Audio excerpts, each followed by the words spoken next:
say that one more time? Can we just open it with that? I am the Baba Yaga. And this is supposedly. I'm Jess, and this is Rue, the Queen Baba Yaga, apparently this week. Hey. And we're going to talk to you about some spooky stuff. We are. How you doing? I was hoping you would tell us why you thought you were the Baba Yaga. Oh, I just am. It's just a fact at this point. I'm just a swamp troll. No, it's because I washed my hair for once, but after that, kind of gave up and just put it in a ponytail. And now I have nothing but forehead. And I don't look like I have any eyebrows because they're blonde at the moment, and I haven't dyed them. Hold on, red, Jesse, wait. Yeah, what? Stop ruining this. This is an audio platform, not a visual one. Guys, I'm like so hot. Rue looks fantastic today. And like she Jessie really does. is bringing it. Why did you wear a ball gown tonight? Like we're just I just thought I could do a little badge to Mishka and like it be a no big deal thing. Yeah. Like I mean honestly. That blowout girl. Man. You know. It's not like we're sitting in clothes I've pieced together from pajamas I've worn all throughout the week. That still are kind of okay. Chiefs hoodie and Walmart sweatpants, what? Actually, Target cashmere leggings, Ooh. A Pizza Planet shirt, and a robe I got from FabFitFun a while back. There you go. Yeah, no, my pants were a panic purchase that I made while I was down in Alabama a couple summers ago. Was it a diarrhea incident? No, it was the weather. Jesus, have a little. Said it was an emergency. No, it was because a panic purchase. The weather dropped like 20 degrees, and I was like, I'm gonna be in Alabama in like June. It's gonna be hot as balls, and all I packed were like shorts, and it was freezing cold. And so I was like, this is the only warm thing Walmart here has. And so it's like Love on the side, which is not my brand. But your brand is not Love? Not on clothes. I prefer to make my actions be known rather than just proclaimed on my spelled across your butt. Yeah, it's my thigh, thank you. It's like down a leg. Look, I can't see past your chest, so I am not juicy. Sorry, I'm getting invaded by a cat at the moment. Story of this podcast. I know.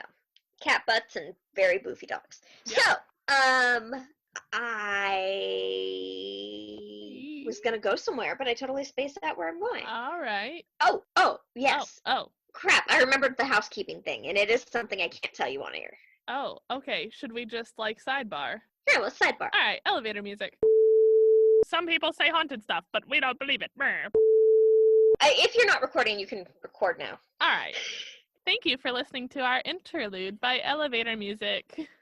Look, I am doing this thing where I'm trying to get something going for our special bonus episode, and I just needed to check in with her and kind of give her an update. Just let them think we were talking about, our periods, or not wearing bras on hikes, or something else girly and boring that they don't want to know about. You know, I've thought a lot about that. I have too. On a hike too. Really? I was on a walk today because I've been just trying to move my body more because I feel this 2020 just depression wave, and it's starting to get darker and colder here, and I'm like, I have to move. I have to go outside every single day. And I was on a walk and I was like, ugh, because it was cold this morning, and so I wore a hoodie, and I was like, man, it's kind of getting a little steamy up in here. And I was like, yeah, I would take my bra off. I would take my bra off. I was on a walk with Christy the other day, and I had that same thing in. Yeah. And if I was in the middle of nowhere in Panama with just you, that bra would come off. I think we've confirmed our part of our theory, is all I'm saying. We've done some research. We have. Who goes first this week? I do. Ooh. Mine's kind of short, but it's fun. Okay, because I remember last week, we made everyone really sad, as we tend to do. So I know we were supposed to do things a little lighter hearted. Uh-huh. So I tried to do that, but there's nothing really good that's that Oh, we were supposed to bring lighthearted things to the table this week. And I did, and you did not, I assume. Sort of. I'm doing a different thing. You'll see. Okay. Mine's short, so okay. You won't leave the people in suspense for long. Yeah. So today we're talking about the Blair Witch. That's so funny you bring that up, because the other day it was on TV and I've never seen it. Oh, you haven't? I have not seen it, but I caught a couple clips of it, and I made a little note. I'm like, oh, I should do the Blair Witch in the future. But then I thought, oh, you did the Bell Witch not long ago, so I thought I'd wait a little longer. Gotcha. No, it's... Well, you just totally... Okay. Do you like horror movies? I'm in horror movies. Right.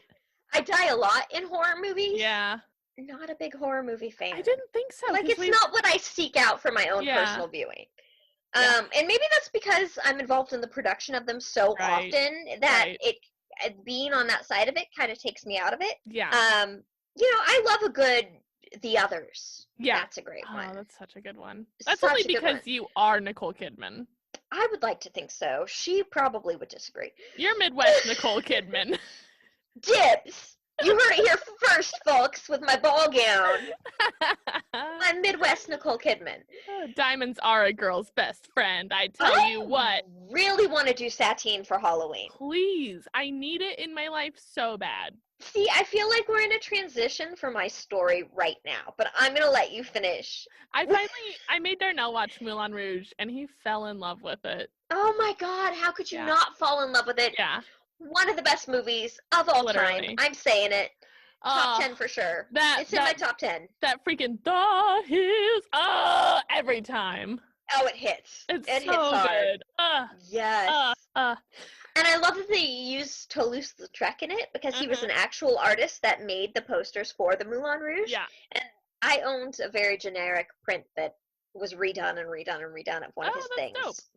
Yeah, Le Chat Noir, the Black Cat. Ooh, I've seen that one. I know what you're talking about. Yeah, I had that in my very first apartment for a very long time. Oh, yes. Oh, yeah. So since you're in horror movies, did you see the link I sent you on Messenger earlier? Which one? The one about that you should make your head bread. No, I didn't see it. Go to Messenger right now. Okay, I'm going to I want this on-air reveal. Okay. How to make a bread mold of your own face. Okay. Look, guys, we're going to get to the Blair Witch, but first we're going to learn how to make a bread mold of your own face. But I thought since we spent like 2 episodes talking about you maybe buying your head, I was like, this goes a step further and makes your head carbs. My head already is probably carbs. If you eat any part of my body, it's not protein, it'd probably be carbs. You heard it first here, cannibals. I am not the diet version.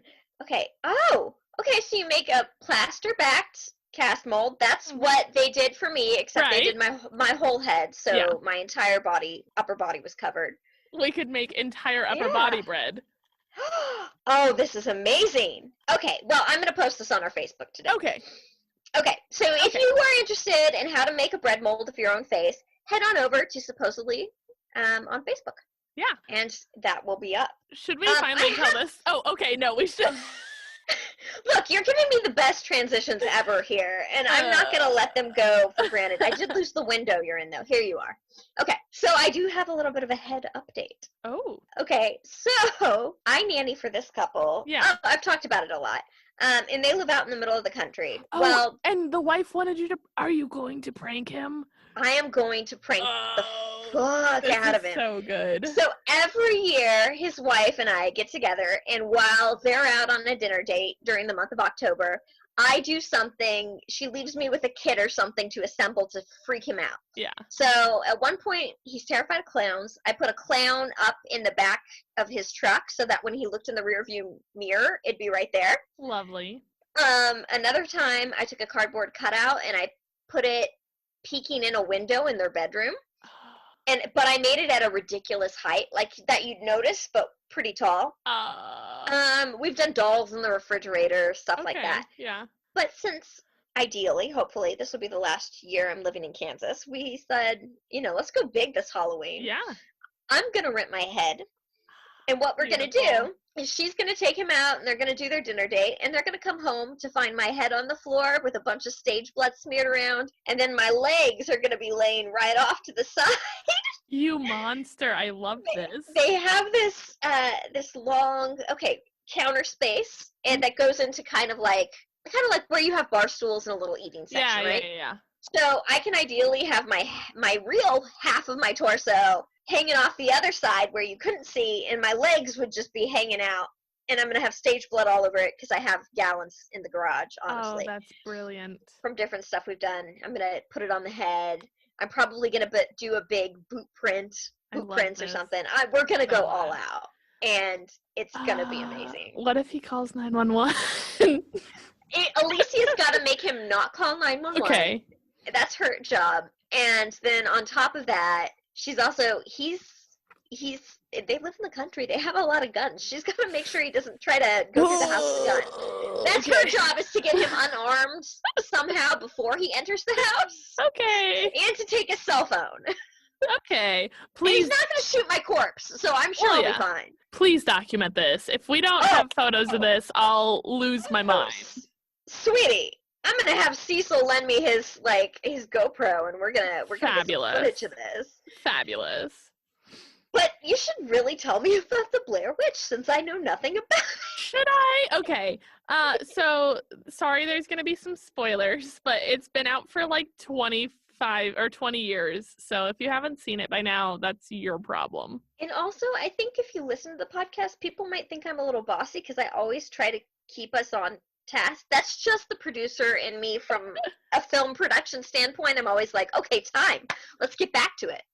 And it's funny because, like, I've talked about being in theater, and I don't do, like, the acting side of things. I'm a stage manager, but I have the least stage manager, like, personality Presence? in this. Yes, because I'm just like, I'm not working right now. I'm drinking.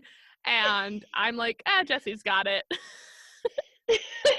And I'm like, really? Because most of the time I'm like, Rue's got it, and then I just do the task stuff. Well, but see, that's because I edit it. So I'm like, anything I say now I can have fun with, and I'll just chop it out later. See, I'm very much a let's not fix it in post person.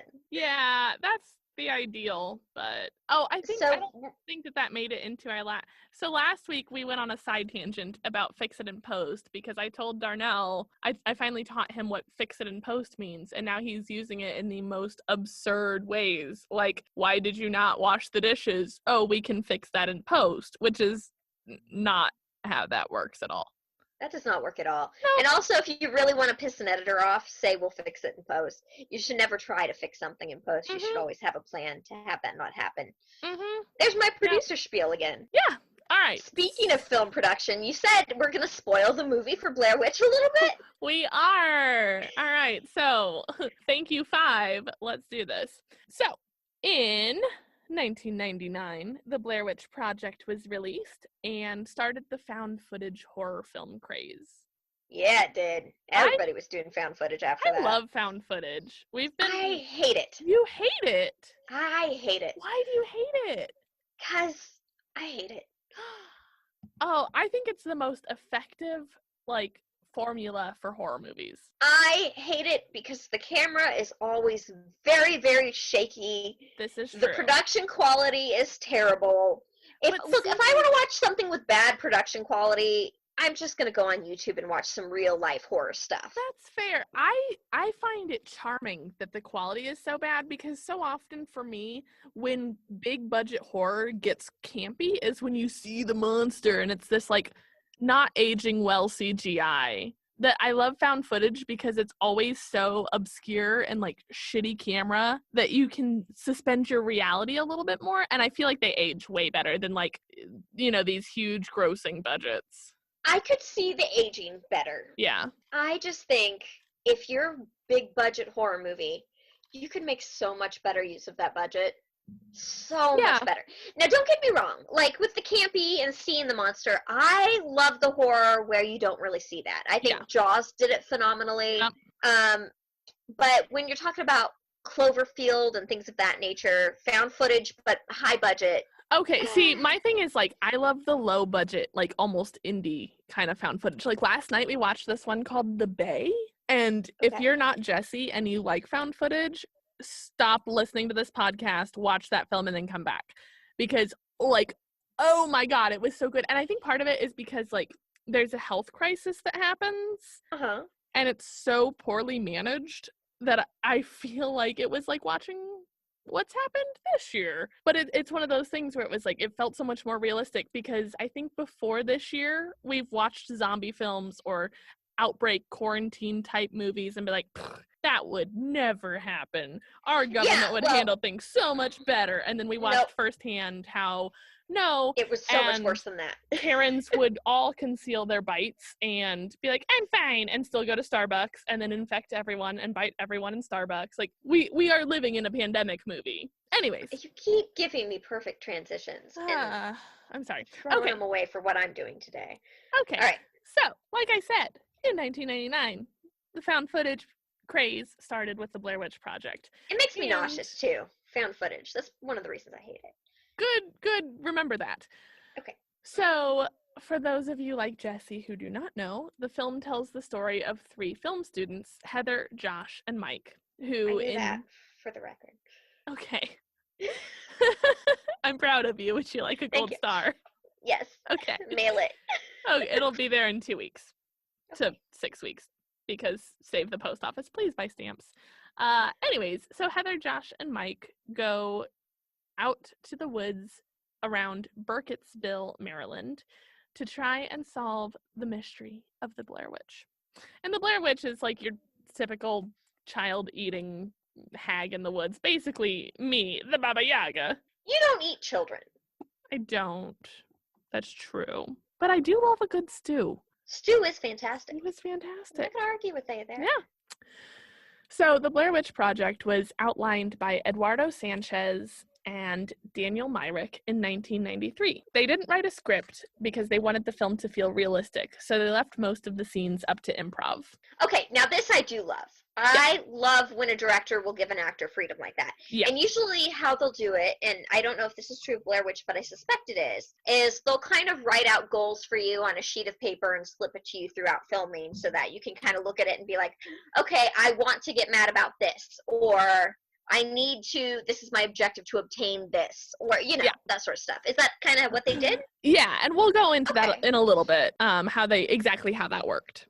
Okay, cool. So the main actress, Heather Donahue, stated that her audition was basically just a test of her skills in improv. And so what the directors did was they just told her, like, hey, you're going to give us what it would look like if you were this inmate who was trying to get the parole board to let her out. And that was the only direction she was given. And apparently she did it really well because she was cast. Nice. Very good. Yeah. So, like you were saying about how direction is given in that kind of minimalistic format, each morning that the people were out camping, they would be given like GPS coordinates where they would have like this drop. And the drops would contain food and supplies as well as their quote-unquote scripts. The caveat of these scripts is that they weren't to share them with each other. So no one knew what the other person was going to do. That's cool. Yeah. And they were also like, okay, so leave your campsite for 3 hours and then make your way back. And in the meantime, like... And then that's when the scene starts? Right. They would plant stuff and rifle through the campsite and steal people's stuff or, whatever was supposed to happen next. That's when the production team would go and make their magic happen. And they were also basically told, like, so at one point one of the characters disappears, and so they were basically told, like, one of your co-stars may wander off at some point. How would you react to that, instead of just like, oh, he's probably really dead? Because like they wanted to kind of prime them to not break character and be like, hold on, we need to get like emergency services here, because like he went to pee and never returned. They're like, okay, so that we were kind of prompted that this may happen, so they kind of knew that was a possibility. Yeah, but it was never like, oh, Josh is gonna disappear. It was like one of your co-stars. In addition to their scripts, like I said, they would be given supplies, and these supplies sucked major balls. Were they tampered with? For the 8 days that they were out there, they basically lived on like protein bars and bananas. Did they get paid? Were they at least SAG rate? No, because SAG would have demanded more than protein bars and bananas. So they weren't union. They were given $1,000 a day for 8 days. $1,000 a day, I'd do it. Yeah, absolutely. I'd do it. I was just thinking, like, as an actor, if I knew I was going to be living off of bananas and protein bars in camping for 8 days, and it seemed that indie, I don't know that I'd be into it, but yeah. $1,000 is still $1,000. $1,000, yeah. Like I mean, heck, I'd probably still do it for just $1,000. Right, much less 8,000. Yeah, right. Yeah. You sold me, dude. I've never made $8,000 in a week. Like, yeah, me neither. Yeah. And also, I like to camp and hike and do outdoorsy things, as we've mentioned. And I've never gotten paid nary even $20 for that. So if I'm willing to do that stupid shit for free, I'm for sure going to do it for $1,000. I don't like any of that stuff. I know. And bananas and protein bars are not very good. I'd need to take my Snickers and some toilet paper so we could have an out plan. Oh, man. Everything comes full circle on this show. Just take your bras off now, ladies and gentlemen. All right. Hold on. Okay. Are your bras off? Let those titties hit the floor. And so not only were they given protein bars and bananas, they weren't given quite enough protein bars and bananas. So they were hungry and cranky. Yep. And that's pretty exactly, over this. That was exactly why the directors wanted to keep them agitated and paranoid and make them quicker to turn on each other. So they always made sure that they fed them enough so that they wouldn't starve, but never enough to be content. I would have to see someone's paperwork for this job. Like, I'm going to need to see their directorial reel. I'd have to check out their IMDb. I'd have to get references. At this point, I would think it's probably like some creepy snuff film or something. Right. Yeah. So, I mean, it sounds pretty questionable. Yeah, no, it's highly questionable. This is a casting note. Hey, come to the woods for a week on and one of my maybe die. I'd be like, we're gonna kind of not feed you, but you'll make some money at the end. Mm-hmm. But the acting experience sounds amazing, to work completely improv and to be that deep in it. Right? Yeah. So never slept. Of that week that they were out in the woods, it was, of course, in October, and filming wrapped on Halloween night, 1997, because of course it did. Once again, sounds like a snuff film. You'll get paid Halloween night. Right. When it's over. Yep. Yeah. We'll see. And over these 8 days, the filmmakers were left with 19 hours of footage, which took them 8 months to edit. Oh, that editor had to put this. We'll fix it in post. But also, they probably made a ton of money. Yeah. Because basically, like, they were all just given cameras and told to record as much as possible. Right. So, like you do. There was just a ton. So, the original edit was 2.5 hours long, which was, I mean, that's a substantial cut from the 19 hours of raw footage that they were handed. Absolutely. Yeah. And eventually that was edited again down to 90 minutes, which was its theatrical release runtime. Yeah, I bet that editor kind of hated his life for a while. That's a lot of footage to go through. And it's a lot of just people in the woods. Right. Walking. And I don't know if have you ever been on like a ghost hunt? I have, but not in the woods. Okay. Have you then had to review all your footage? No, because we didn't do footage. It was more of like a ghost tour type thing. Gotcha. Dude, because that shit is the worst. Like, I know that being in film, you have a closer relationship with editing than most people. And so you know to look for the markers, and this is the scene that we're shooting, and this is what we're looking for in this scene. When you're doing like a paranormal hunt or this kind of Blair Witch style, it's just, hey, we had this one camera pointing at this one couch where apparently a ghost sits sometimes, and if you don't watch every single moment of 8 hours worth of this, you might miss the 1 second where the couch depresses. Something happens. But dude, it is rough. And so I can't imagine these guys having to go through 19 hours of just shaky cam. Oh my god, what the fuck was that? Well, that being said, it was a professional film set. I guarantee you they had a script supervisor on hand, even though they didn't have a script per se. Yeah. They had someone that was like, oh, that's a cool moment. Time code that, log it. For sure. So that probably helped a little. Yeah, I would hope so. But a lot of it was super hands-off, so that they would just miss a lot of it, because it really was, for a lot of it, 3 people in the woods. And it was funny, I don't remember, it was some YouTuber was like, how do you not just get so pissed? You're hungry, eating bananas and power bars in the woods. How do you not just like film your junk for like 2 hours straight? He was like, I would just spend all night just filming my dick. Just like, you guys have to look. $8,000 at the end of it. You think of the money at the end of it. Yeah, but no, I was like, yeah, that's fair. So let's talk about some of the creep factor. So I know you haven't seen it, so spoilers. But like I said, I've had it all spoiled for me. You've had 20 years to see it. Yeah. So at one point, there's like a hand-woven basket. And in this basket are teeth and the hair of one of the campers who's gone missing. Okay. And the teeth were actual human teeth. Oh, that's interesting. They were donated by Eduardo Sanchez, one of the directors, by his dentist. He was just like, hey, I'm making a movie. You got any rotten teeth I can have? And the dentist was like, yeah, it's 1997. I can do whatever I want with human body parts. Well, in all fairness, like, kids lose teeth. Oh, yeah. Teeth get pulled. It's not like, oh, here's a leg. Yeah. But it was like, oh, okay, because I feel like it would be a lot harder to get away with doing that now. I don't think that it would. Okay. You could go to any oddity store and buy some teeth. Well, that's true.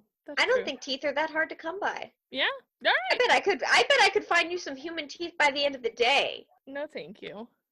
I'm gonna try for a second. Okay, that's great. So, and then the hair that was also in the basket really was the actor's hair. And they just like They did a haircut. Chunk off of him, yeah. Oh, and by the way, we're gonna take a chunk out of your hair. And at that point, he was probably like, yeah, you know what, that checks out fine. Are you hearing whatever this dog screaming match is that's going on in the background? All of it. Okay, maybe we should pause a second for them to work out their business. Oh,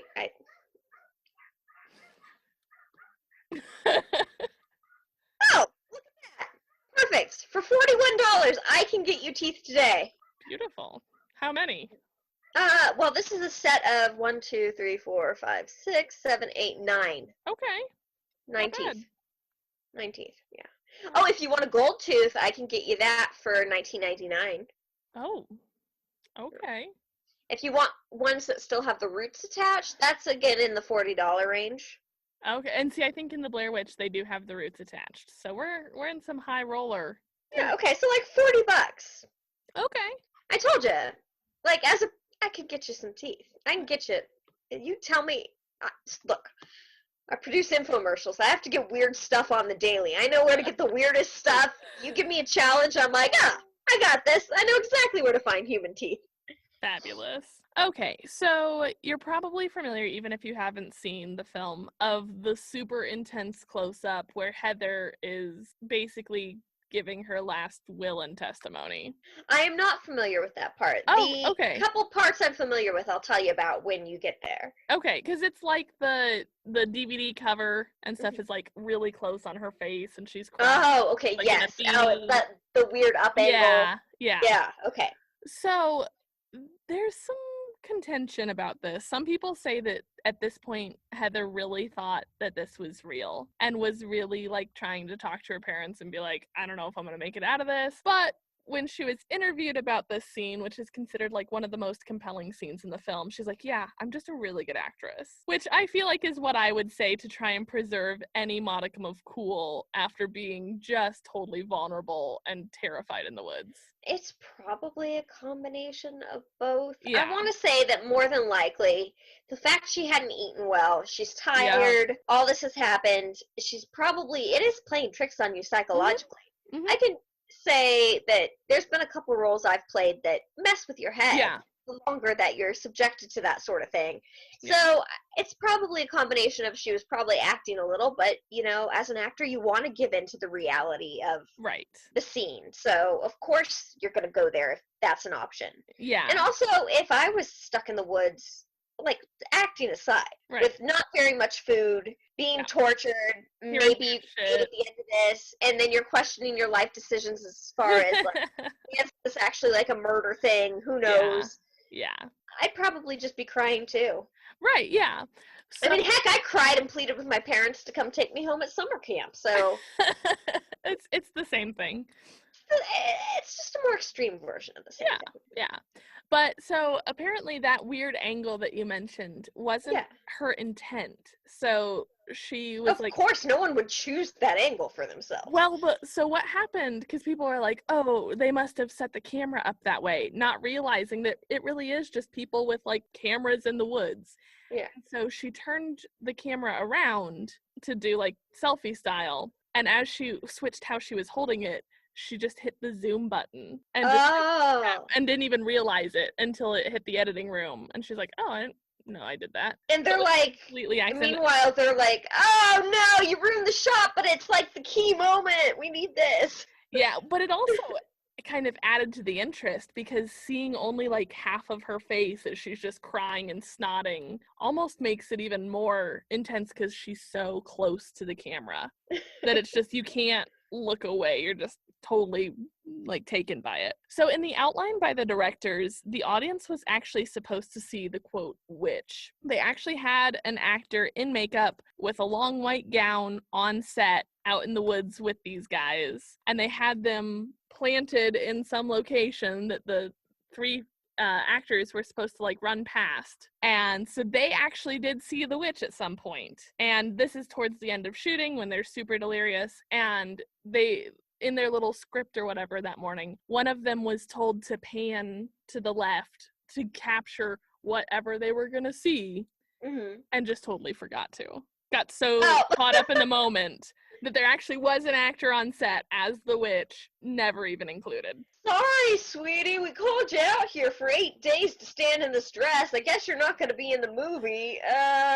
Well, she was supposed to be like part of the big reveal, so I think she's only there for a night, thank goodness. A night or two. Yeah, okay. Yeah. Well, that makes it better. But no, so like there's a part where they're like, what the fuck is that? And they are reacting to the witch that they're seeing that we're supposed to also see with them. But we did not. We did not, yeah. All right. So part of the cult acclaim that the Blair Witch Project has achieved is through how it was marketed. And they had a really good marketing campaign. Yeah. I do remember that. I don't really remember it just because I was a little bit younger. It was all marketed like this is real. Yes, exactly. This was found in the woods. Yeah. We played it and all these people screamed and cried in the theater. Yep. So many audience members believe that the film was actually a compilation of real found footage from these lost campers never seen again. And the studio and production companies leaned into this and made missing posters, and the website tracked to like, these campers went missing, help us if you've seen Heather, if you've seen Josh. And so people like really freaked out. It even got so bad that Heather Donahue and Mike's like relatives and friends and families were sending condolence cards to their moms. Oh no, that's terrible. Yeah, like it went so far. Were the characters actually their real names? Yep. That was a stupid move on their behalf. Yep. Okay. Yeah, which made it super easy because they're literally screaming like, Heather, Josh, and they're like, right. People are seeing this and like, oh my God, that's my niece. Yeah. So, I mean, it made it even more freaky because people are so drawn to true crime and horror and everything that feels real. And they really leaned into that and created this environment and atmosphere around that. This just makes me think that director's like a sociopath. Oh, he's gotta be. I'm not sure. Completely. You just emotionally torment everybody. Yeah. Hey, what's a legal way I could torture people and then maybe make some money off of it afterwards? Yeah, but I mean, it worked for Stanley Kubrick too. Yes, but I mean, you're talking about torturing people that didn't even sign up for this. When you're talking about putting up missing posters and their families think that it's them, that's a whole different level of sociopathic behavior. This is true. Yeah, there's a lot of weird power play stuff that directors do sometimes. Right. And yes, that might elicit a performance, but when it comes to affecting people that didn't sign up for this, that, you know, this isn't their career, that's not okay. Yeah. Yep. So to intensify the allure around the missing persons posters, the actors were pretty much kept out of the public eye to perpetuate the concept that they were really missing. I hope they got paid for that too. Yeah. Well, Heather did do a few late night talk shows, and the three of them were seen on the cover of a couple magazines. So people are just like Mandela affecting that they didn't see this girl on like David Letterman talking about the movie she's in, and they're like, but I saw the wanted or the missing poster. She's not, like, what happened? Oh man. So like, if you were looking for it to not be real, it was very blatantly not real, but so many people just wanted to get in the hype. They wanted to suspend their disbelief and really be into this. Okay. Exactly. So the reception, like we've talked about, this film, everyone knows it. Even if you haven't seen it, you know what the Blair Witch Project is. It was at the time called the scariest film ever made, which, all right. Yeah. I mean, granted, I haven't seen it, but there are some terrifying films out there. Yeah. But I guess, you know, we're talking 1999, so there's a lot of the ones that would be contenders now weren't even made yet, so. True. Yeah. Okay. I don't know. All right. And I feel like the 2000s really ushered in a new era of horror. Right, Like, and we then the have the marketing campaign that classics. went along with it. Yeah. Yeah. Yeah. Okay. But I really feel like we had the classics in like the 60s and 70s, and then we had some really cheesy shit that happened in the 80s, and then I feel like the late 90s really into the 2000s is when horror really picked back up. Well, and you think about the 90s. When you talk about the 90s, this is a time where internet and chat rooms were huge, where it was really the birth of viral videos Yeah. before we even knew what a viral video was. Right. So the found footage kind of, I feel like, is a product of the times, definitely. Yeah, 100%. Well, and also, I mean, you think about that era of AOL and AIM and all the instant messaging stuff. How easy would it be to pay a high school college kid $50 to get in one of the chat rooms and just like, oh my God, have you seen this thing? Like, I really think it's real. Like, really hype it up. Yeah. Exactly. So easy to do. So, in addition to being the scariest film ever made, one of the things that people were really like, oh, this is how you know it's so scary, is because people were vomiting and having seizures in the theater, which sounds like because it's so scary that you might die, but it was actually strobe lights. It's the flashlights swinging back and forth as people are running are triggering epilepsy, and the shaky camera work is making people nauseous. Yeah. Like I do, which is why I hate found footage. Yep. And so that, I mean, people, marketing was like, yes, it's so scary you'll puke, and it's like, no, it'll just make you so dizzy that you die. And if you have epilepsy, like, heads up. Despite being pretty well received at the theaters, this film was kind of shat on, and the film was ultimately nominated for the Razzie for Worst Picture. So maybe you're onto something. I think I am. So the budget was only $60,000.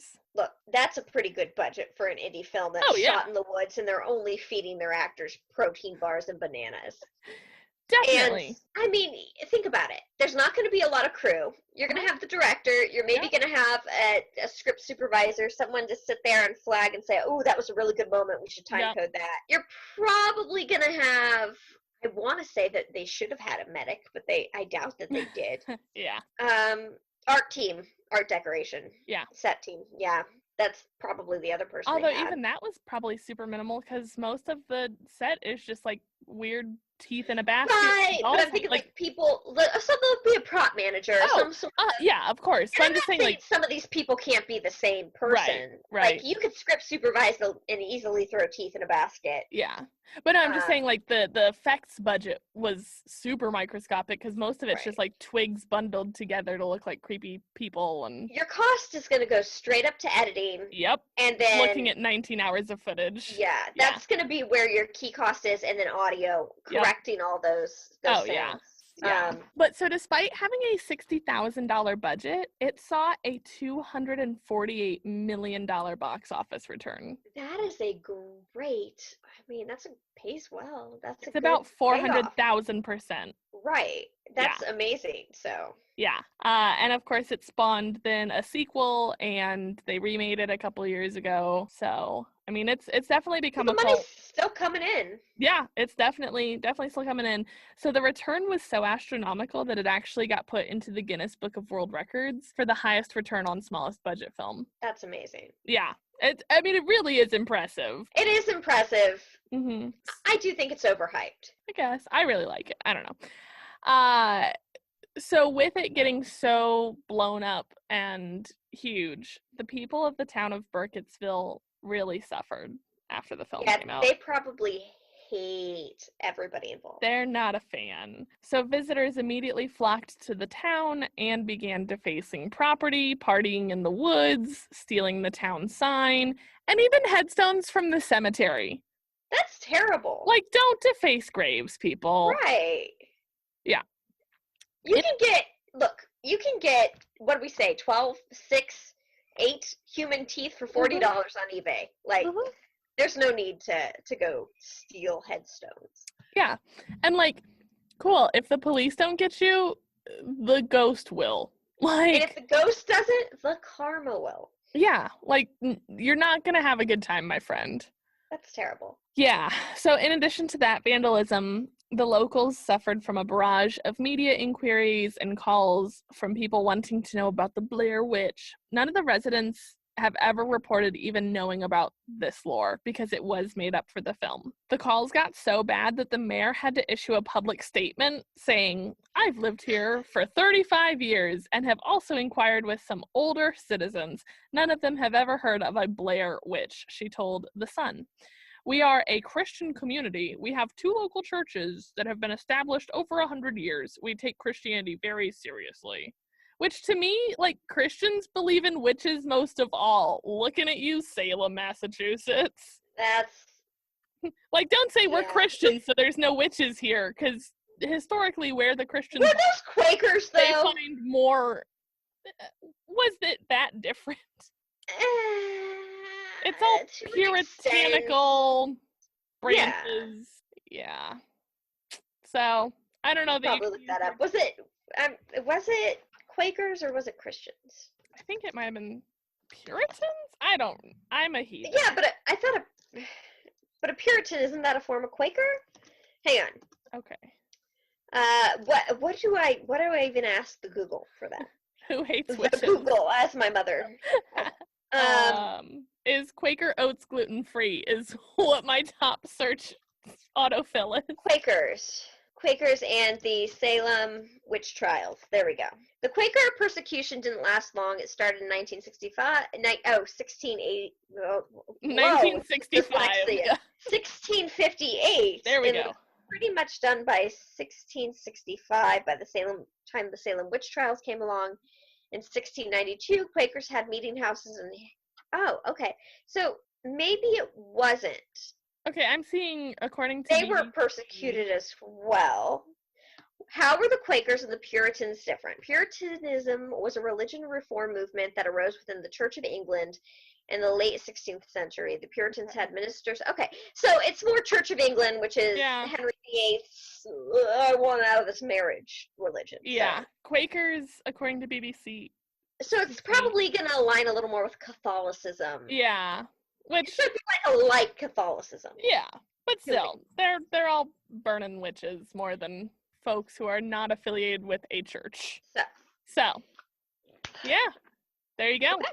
That's the story of the Blair Witch Project. Well, that was very interesting. Oh, thank you. You're still never gonna watch it. No. I know. I don't have time to watch something that makes me puke for fun. I could do that when I watch the debate. There you go. Okay, so guess what I did? You have been like hyping this up so much. I know it's not that big of a deal. But no, but like you have been like, oh, that would be a good segue. Oh, that would be a good segue. Oh, that. So like Do I talk like that? No. That's how everyone talks in my brain because I'm bad at impersonations. You could do Transcontinental Gandalf and that would feel a lot better. I don't think I have it in me tonight. Fair. All right. Well, for the month of October, since it's our spooky month, I thought it'd be really cool if we kind of took a look at Halloween costumes. So, I found a list of the top 5 Halloween costumes, and every week I am going to be doing a story related to one of the top 5 Halloween costumes of all time. You're bringing us a series. This is so exciting. It's our first series on the show. Series. And I'm very excited about it. But it's going to be probably a little bumpy because we're going to talk about a lot of things along the way. All right. So, without further ado, actually, I'm going to do a little more ado. Oh, okay. Do you know what Halloween costume you're going to be this year? Let me re-ask that without saying that weirdly. Do you know what Halloween costume you have in mind for this year? Are you going to dress up? I don't know. I love Halloween so much, but I don't know that my bubble who I feel safe interacting with is going to be doing anything for Halloween, and it kind of feels silly to just dress up to eat Snickers bars on my couch and watch scary movies. Like, I don't know that it's going to be worth it if I don't do anything, and I don't know that I'm going to feel safe enough to do anything. What about you? Well, I've got to go to a little thing, so, and then we're pranking the couple, right? The husband.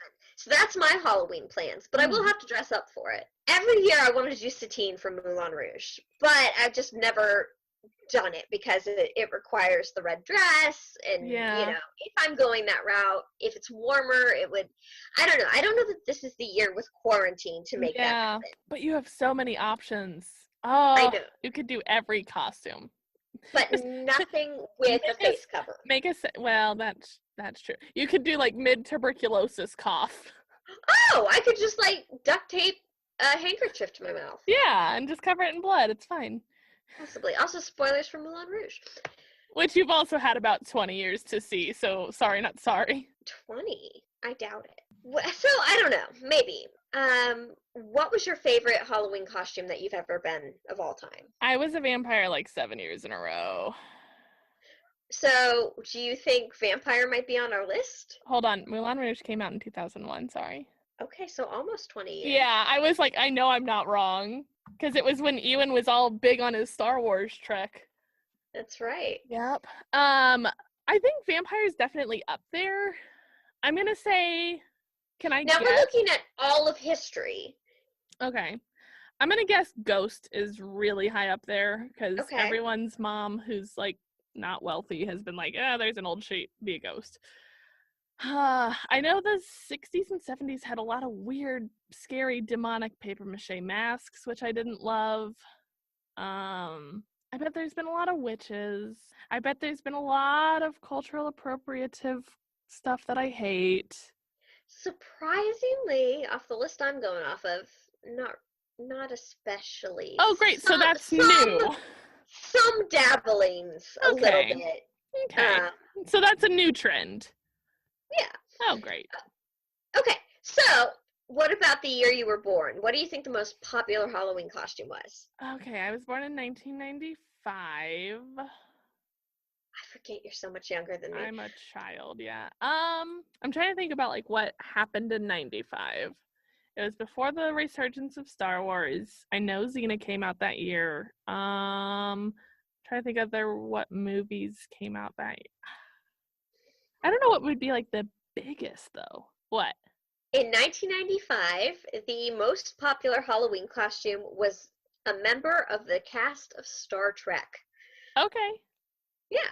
Yeah, that checks out because Patrick Stewart's version was going. And in 1988, the year I was born, I think is kind of the lamest Halloween costume ever, was the most popular, and that was Garfield. Oh, that's adorable! Really? I thought it was kind of lame. I thought you've got a better one than me. I love Garfield. You could walk around with a lasagna, just as Garfield. Dude, I didn't realize that I was in costume now. Just grab a lasagna. Just grab a lasagna. Mondays, and you're there. Dude, am I Garfield as a person? I think everybody's Garfield as a person. Yeah, that's true. That Garfield may actually make a comeback for 2020 because I think we're all living that life right now. If he had sweatpants on, it's over. It's over. Although, to be fair, he doesn't wear pants at all, which may be even more accurate for 2020. I'll be honest, there's a lot of times I haven't worn pants in 2020. Yup. Just kind of wake up in my underwear and go about my life. Yeah. Literally. So, coming in at number 5 in this week's story, drum roll please, the number 5, the 5th most popular Halloween costume in all of history, according to this list that I've looked at, is zombies. Okay, yeah, that checks out. Yeah. Okay, so to go along with zombies, I'm going to tell you about a real life zombie encounter. Okay. That's debated.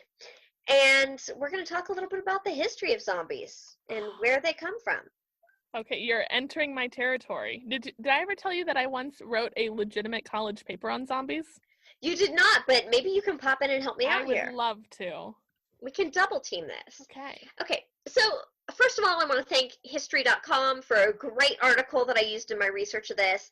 I also pulled some information off of National Geographic and some of their documentaries that they've done. The zombie is often portrayed as an undead, flesh-eating, decaying corpse. And it's been pretty popular for years now. A lot of them have been known to devour their prey, and they're synonymous with pop culture. I mean, the zombie really made a good come back with Thriller. We've Mm-hmm. seen him in shows like The Walking Dead and so many other movies. I mean, Yeah. honestly, Zombieland, let's just Mm-hmm. name a couple. What else you got? Uh, Sam Raimi had a lot of oh yeah. films. Dawn of the Dead Dawn is of the always Dead, a yeah. favorite. Why can I not think of George Romero is obviously the god. So, of course, with zombies, you're talking about reawakened corpses with ravenous appetites, or sometimes bitten by another zombie infected with a zombie virus. You see this a lot with Resident Evil. Yep. Yep, Zombie Corporation, Umbrella Corporation. Which I do have a tattoo of. I'm sorry, would you like to lift your leg and pee on this and call it yours and take it from No, here? I'm so excited because Okay. it's like you're like barking up my tree and I'm just like, yes, tell me everything. Like zombies are my shit, dude, so tell me everything.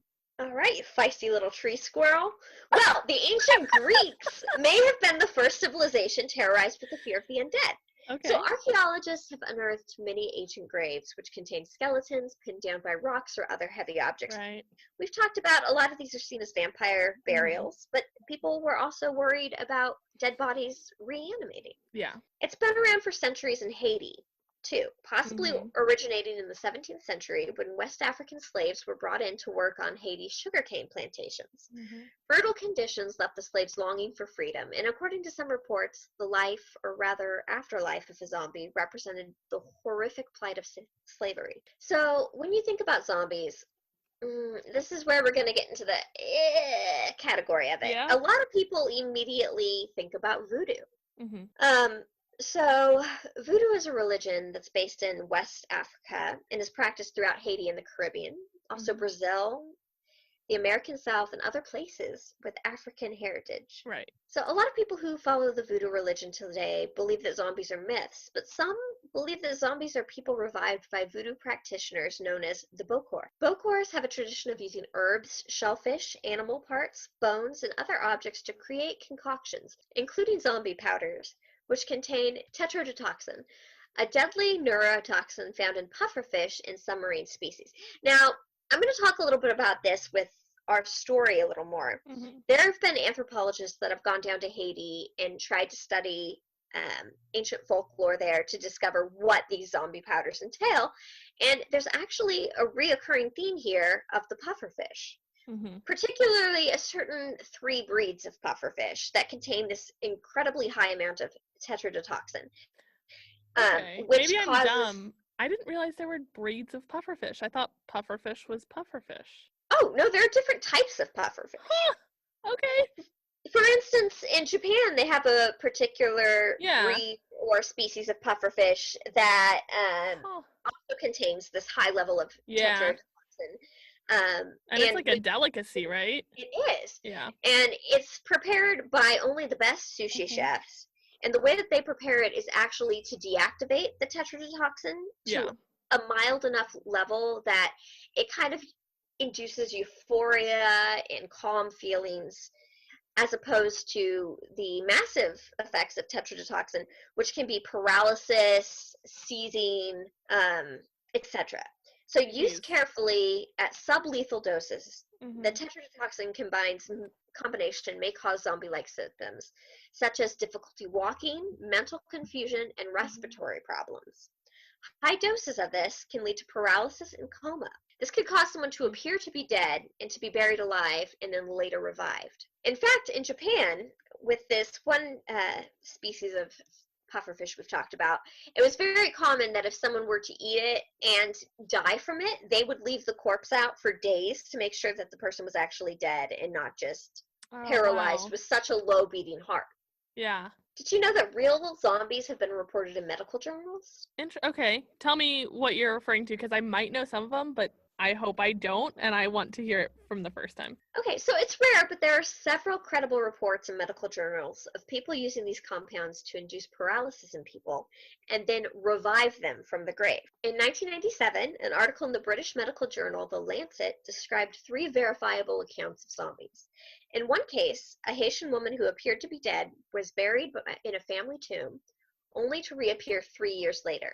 After an investigation revealed that her tomb was filled with stones, her parents agreed to admit her to a local hospital. I don't think I knew that one. That's cool. Yeah, and the one we're going to talk about today is about a Haitian man named Clairvius Narcisse, and we'll get to him in just a second, but I want to tell you a little bit more about the overall history of zombies. So, in pop culture, they pop up in The Undead 18th Century by Linda Troost. They appear in literature as far back as 1697 and are described as spirits or ghosts, not so much cannibalistic fiends. Mm-hmm. Of course, the first time that we see them in the film scene is the same time we're seeing Frankenstein and Dracula around the 1930s with the release of a film called White Zombie that was released in 1932. It wasn't until the late 60s, early 70s that they acquired such a cult following, with the release of films such as Night of the Living Dead, directed by George Romero. And then over the next 15 years, he directed 2 more zombie films, Dawn of the Dead and Day of the Dead. As special effects technology improved with each film, zombies appeared more gruesome and realistic. And we start moving from zombies that are kind of slow staggering to those who can run fast. Yeah, dude, those 28 days later zombies, it's over for me. I'm just going to get super drunk and call it a day and lock myself in a bathroom and I love you, Mom, goodbye. Like, if zombies can run, your girl is not going to be sticking around.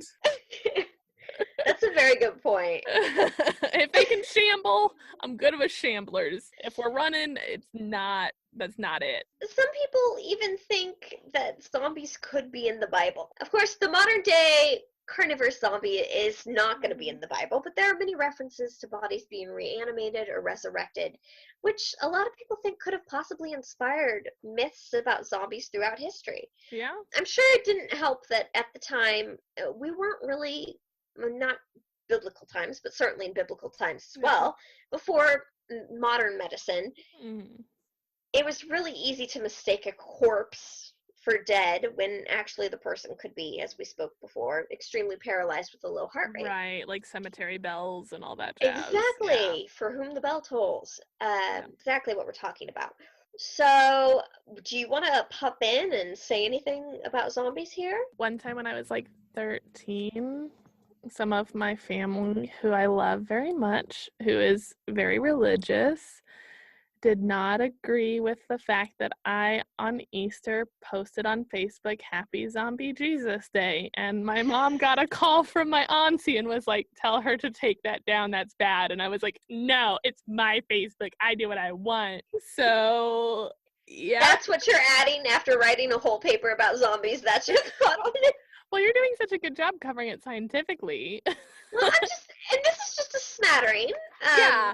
No, gosh, I love zombies so much. No, I did know about the Haitian man, Narcisse. It's been a couple years since I've seen his name.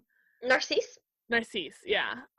Knew about him. He was a big part of it. Super cool. Yeah, no, you're doing a great job. Like, you've told me so. I didn't know about the British Journal, so full of surprises. Keep them coming. Are you going to talk about cats at all? No, I wasn't. So please jump in and fill me in on cats before I tell you the story of Clairvius Narcisse. So a big part of the paper that I did, because the paper was basically like we were supposed to find something impractical and defend it, essentially. It was like a persuasive paper. And my argument was that zombies could totally exist. And one of the ways that I discovered is apparently that there is a like microorganism, like microbacteria, that exists in cat feces, and it's something like toxoplasmosis or something. Like I said, it's been like 6 years. No, you're right. And apparently that, if it's introduced into the brain, can attack the brain and make you violent, make you have like a subdued pulse, and give you like really hateful urges. And I was like, that is something that could look like a zombie. Like, in my paper, I was like, it's rare that we're going to get like a full-scale Walking Dead situation, but the idea of someone with low motor function wanting to eat people is pretty plausible. That I would agree with. There have been lots of cases of mice and rats that have, I'm sorry, say that word again, toxoplasmosis. Yeah. that have that, and they have no fear of cats. They'll get within inches of wild cats that could eat them, and sometimes they'll be extremely violent towards the cats, even going to attack, which when you look at a mouse or a rat's prerogative normally, it's to run, to hide, to be protected. So, but what it does is it's a small, what's the word for the thing that takes over the other thing? Like fight or flight response? No. Like, okay, so like the fish that clean off a shark's belly. Oh, parasite. Parasite, yes. Yeah. Okay, so it's a small parasite that enters the brain and takes over it and uses that mouse to then spread, because the goal of the, say it again. Parasite. So the goal of the parasite is to take over the brain of the mouse and then have the mouse be eaten by a cat, spread itself to the cats, and then continue to kind of take over a population that way. Right. So no, I wasn't going to touch on that, but that's a really good point. Yeah, so I talked about that a lot. And then I think that the bath salts thing was really popping off at the time I wrote this paper, and that was another one because we just had that guy who ate someone's face. Yeah, and then the police tried to shoot him and like actually did good policing and like tried to subdue him without killing him. And the dude just like 8-9 rounds like it was nothing and kept going. Yeah, I was looking at him for my zombie segment today as well, but I thought I'd go with something that's a little more traditional. Yeah, no, please do. As far as in line with the Haitian traditions. So Clairvius Narcisse was born January 2nd in 1922, and unfortunately he's no longer with us. He passed in 1994. I was going to make a bad joke there about possibly passed, but I'll avoid that. So, and he was a Haitian man who claimed to be turned into a zombie by a Haitian voodoo practitioner, and that he was forced to work as a slave. So we've talked a little bit about the combination of the herbs ingredients that go into these zombie powders. But what a lot of people don't know is that it's kind of a two-part process. Usually they're given this tetradioxin in the form of a rare form of pufferfish in Haiti. And there have been other breeds of pufferfish all throughout the world that we've talked about that could be ideally used for this. And then they are given a strong deliriant. As step 2, which is taken from the datura flower. It's a form of poisonous flowering plant, and they're known as devil's trumpets. And devil's weed, moonflower, etc. So basically, they would paralyze someone and get it down so that they barely had a will of their own, and then induce them with this deliriant that would make them pliable but still hallucinating and easy to control. It would render you helpless and seemingly dead. And then the way it would work is you would, in this state of delirium, you're kind of easier to control. And you're, of course, hallucinating to an extent. So let's get back into our story. All right. So Narcisse admits himself into this hospital. The Schweitzer Hospital that was operated by American medical staff in Haiti on April 30th in 1962. When he's admitted, he has a fever and fatigue, and he was spitting up blood. Doctors could find no explanation for his symptoms, which gradually grew worse and worse until he eventually passes 3 days later. He's pronounced dead and held in cold storage, the morgue, for about a day before they're set to bury him. In 1980, a man identifying himself as Clairvius Narcisse approaches this woman named Angelina Narcisse in the city of L'Esther, and I could be saying this completely wrong, and he said that he was her late brother. So he convinces her and several other villagers by using a childhood nickname and sharing some intimate family information. He claims that he's been conscious but paralyzed during his supposed death and burial, and had subsequently been removed from his grave and forced to work at a sugar plantation. So after his apparent death and his burial on the May 2nd of 1962, his body was recovered, and he claimed to have been given a paste, possibly made from datura, that flower we spoke about earlier, which caused a hallucinogenic effect and memory loss. So he claims that the voodoo practitioner, the Bakor, recovers him from the grave and as stated, forces him alongside others to work on this sugar plantation, holding him in virtual slavery until the death of the master who owned this sugar plantation 2 years later. When the Bokor died, regular doses of the hallucinogenics ceased. He was no longer given them, and he eventually regains his sanity and his memory enough to return to his family after another 16 years. Wow. He's been immediately recognized by the villagers in his family. When he told them the story of how he was dug up from his grave and enslaved, the villagers were surprised and also, needless to say, a little pissed. Yeah. But they accepted his story because they believed his experience resulted from the power of voodoo magic, the most popular religion practiced in Haiti today. To this day, he's known as the man who was once seen as a zombie. So, other people have argued that Narcisse had broken one of those traditional behavioral codes by abandoning his children, and that he just kind of wanders off and decides to do his own thing.